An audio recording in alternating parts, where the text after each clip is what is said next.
Bonjour à tous, j'espère que vous allez bien, bienvenue sur la chaîne de Top Work. Je suis ravi de vous retrouver aujourd'hui pour cette nouvelle vidéo, une vidéo consacrée aux conseils pour améliorer la productivité et l'efficacité en télétravail.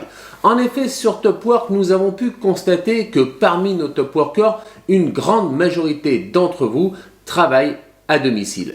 Donc vous avez été nombreuses et nombreux à nous solliciter pour obtenir des astuces, des conseils pour garder cette productivité, cette efficacité tout en travaillant depuis votre domicile. C'est ce que nous allons voir dans cette vidéo. Allez, c'est parti, go!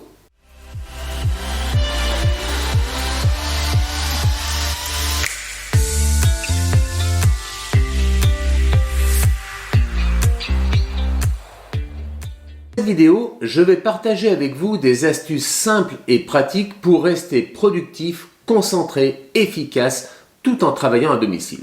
Voyons tout de suite le conseil numéro 1. Se fixer des objectifs clairs et précis pour la journée ou la semaine de travail.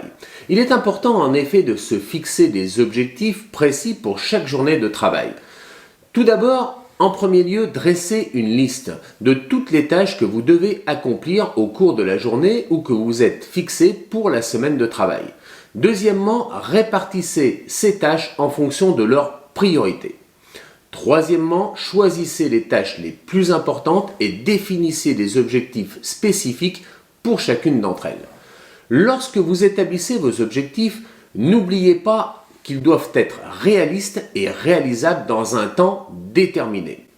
Vous pouvez également classer ces objectifs en fonction de leur niveau de difficulté ou de leur urgence. Cela vous permettra de mieux gérer votre temps et de rester motivé tout au long de la journée. En ce qui me concerne, ma journée de travail est répartie de la sorte. À partir de 8h du matin, de 8h jusqu'à 9h, je vais m'occuper en premier lieu de la trésorerie de mon entreprise. À partir de 9h jusqu'à 11h, je vais me focaliser sur les réseaux sociaux, LinkedIn, Facebook, Insta. De 11h jusqu'à midi, je vais commencer à appeler mes prospects. Ensuite, je fais une pause bien évidemment entre midi et 14h pour reprendre à 14h jusqu'à 16h pour appeler à nouveau mes prospects, faire le point avec mes clients et finir ma journée avec mes fournisseurs. À partir de 17h jusqu'à 18h, je me consacre avec mon équipe à un brainstorming pour déterminer ce qu'il s'est passé au cours de la journée. Et à partir de 19h, j'interromps toute activité pour me consacrer à ma famille. Donc faites comme moi, établissez cette routine, définissez les tâches et vous verrez que vous resterez concentré et motivé tout au long de la journée. Conseil numéro 2, planifiez ces journées. Une fois que vous avez défini vos objectifs, il est important de planifier vos journées et vos tâches. Lorsque l'on planifie ces journées, on sait exactement ce qu'il faut faire et quand le faire. Cela évite effectivement de perdre du temps et de se demander ce qu'il faut faire ensuite et chercher des informations nécessaires pour commencer une nouvelle tâche. Pour planifier vos journées, vous pouvez utiliser un calendrier ou des outils que vous trouvez rapidement en ligne vous permettant de planifier l'ensemble de vos tâches à accomplir au cours de cette journée. Cette planification est essentielle et primordiale pour assurer votre concentration et surtout vous permettre de réaliser vos objectifs impartis dans les temps impartis.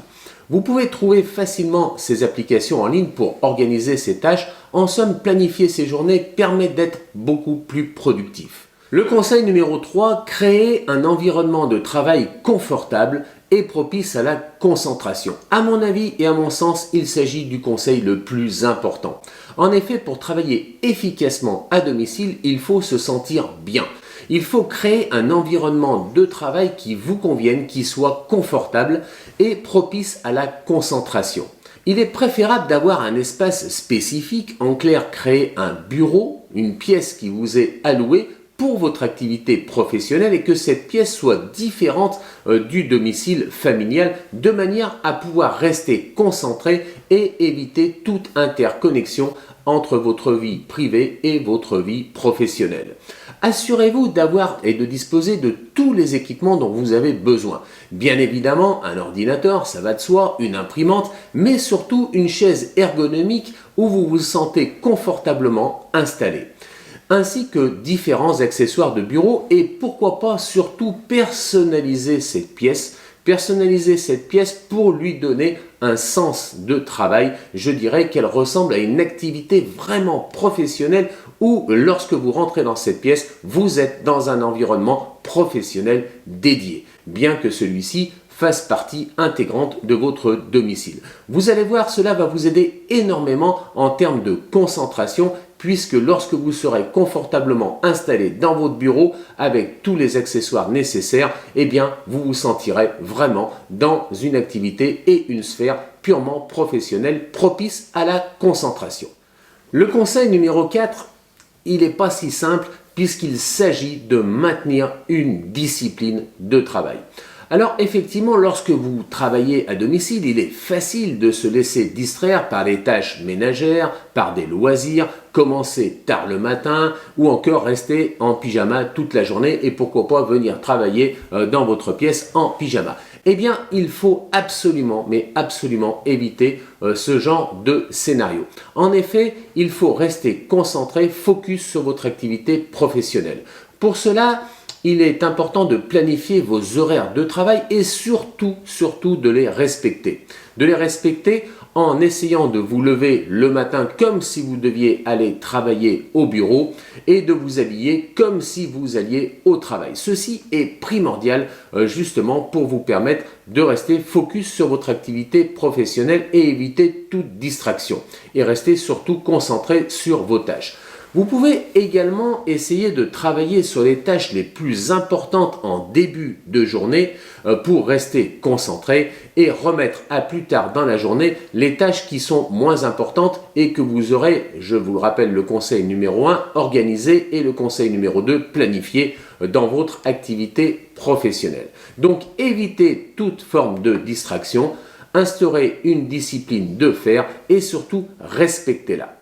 Conseil numéro 5, prévoir des pauses régulières pour se ressourcer et éviter la fatigue mentale. Eh bien, ce conseil numéro 5 va me permettre de partager avec vous une méthode que j'utilise au quotidien qui est la méthode Pomodoro. Alors, de quoi s'agit-il? Pomodoro signifie tomate en italien et vous connaissez tous le petit minuteur de cuisine en forme de tomate que l'on trouve en Italie, que l'on appelle le Pomodoro. Eh bien, cette méthode a été mise au point par un universitaire donc en 1980, Francesco Cirillo, qui l'a mis en place. Et cette méthode consiste et peut être utilisée de la manière suivante. En premier lieu, décider de la tâche à accomplir. Ensuite de quoi régler le Pomodoro sur 25 minutes. Troisième, il suffit donc de rester concentré, focus sur la tâche que vous devez accomplir pendant la durée impartie de 25 minutes jusqu'à ce que le Pomodoro sonne. Quatrième point, dès que le Pomodoro a sonné, bien évidemment, vous prenez une pause de 5 à 10 minutes pour permettre à votre cerveau de se reposer. Cinquièmement, donc tous les 4 Pomodori, toutes les 25 minutes, vous allongez cette pause de 2-3 minutes. Eh bien, vous verrez qu'en utilisant le Pomodoro, vous allez rester focus sur la tâche à accomplir pendant 25 minutes. Ensuite de quoi, dès qu'il sonne, eh bien, vous allez permettre à votre cerveau de se reposer pendant une pause plus ou moins longue. Alors, bien évidemment, cette méthode peut être adaptée à chacun d'entre vous et vous pouvez régler le Pomodoro entre 20 et 25 minutes selon votre état, selon bien évidemment la tâche à accomplir. Cette méthode, croyez-moi, est efficace puisqu'elle a pour principale prétention d'assurer donc des pauses régulières qui favorisent l'agilité intellectuelle. Cette méthode est nécessaire pour rester focus, concentré et productif car elle permet évidemment de limiter les distractions et d'éviter de se laisser distraire par tout un tas de tâches ménagères qui ne seraient bien évidemment pas nécessaires pour vous permettre d'accomplir votre activité professionnelle comme il se doit. Donc, allez acheter un Pomodoro, utilisez-le, il sera votre meilleur ami au quotidien. Conseil numéro 6, réellement important, évitez les distractions en désactivant les notifications inutiles. Eh bien, lorsque vous êtes focus sur votre tâche à accomplir, faites comme moi, anticipez, prenez votre smartphone préféré, mettez-le en mode avion ou éteignez-le de manière à éviter toutes les notifications qui peuvent provenir des réseaux sociaux et qui seraient de nature à vous perturber dans l'exercice de votre activité professionnelle. Rassurez-vous, vous aurez tout le loisir de lire ces notifications et de les consulter plus tard lorsque vous aurez accompli votre tâche de travail en respectant, je dirais, votre Pomodoro. Donc vous pourrez les consulter durant la pause du Pomodoro. Conseil numéro 7. Maintenir une communication régulière pour éviter l'isolement et surtout renforcer le sentiment d'appartenance à une communauté.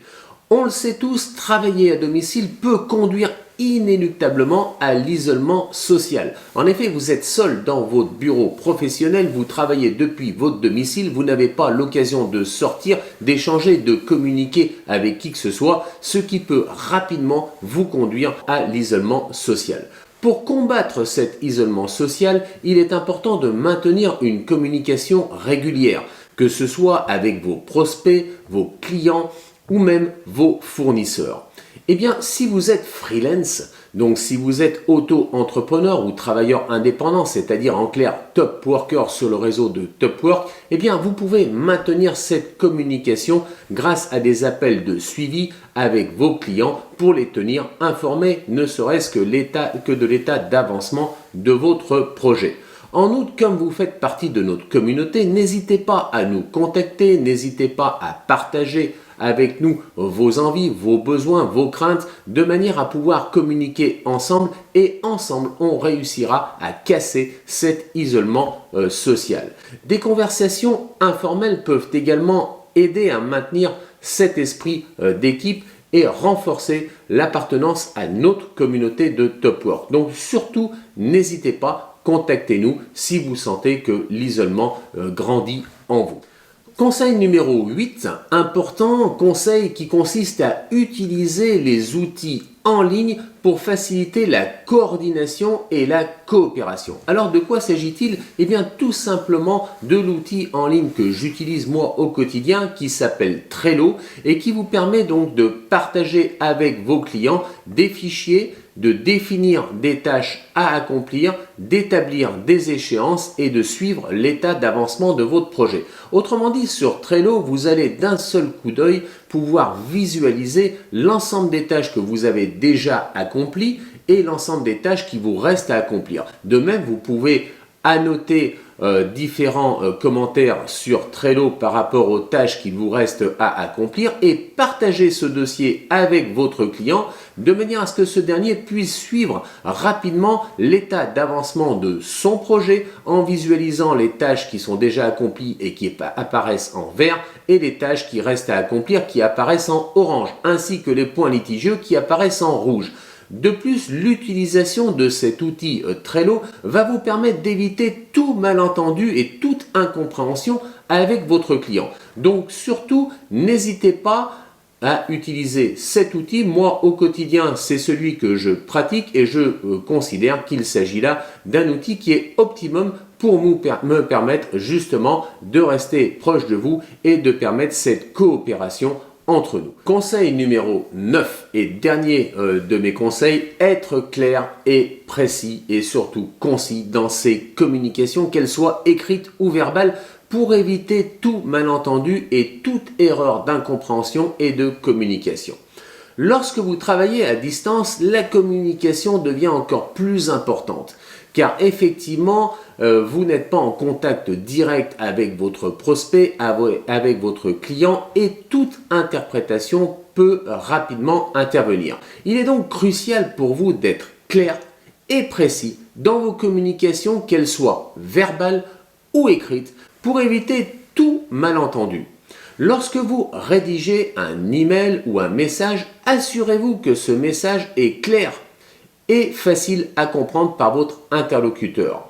Lors d'un appel vidéo ou téléphonique, prenez le temps d'expliquer clairement votre point de vue et surtout n'hésitez pas à répéter comme il se doit votre point de vue de manière à être sûr et certain qu'il soit bien compris par votre interlocuteur qui se trouve à distance. Pour éviter donc toute erreur coûteuse en termes de temps, car vous devrez reprendre votre projet à zéro en cas d'incompréhension, et vous permettre surtout d'atteindre les objectifs que vous vous êtes fixés de manière beaucoup plus efficace et précise. Cette communication donc doit donc être essentiellement compréhensible. Donc évitez tout terme technique que votre interlocuteur serait susceptible soit de ne pas comprendre, soit d'interpréter différemment. Donc restez clair, concis, précis.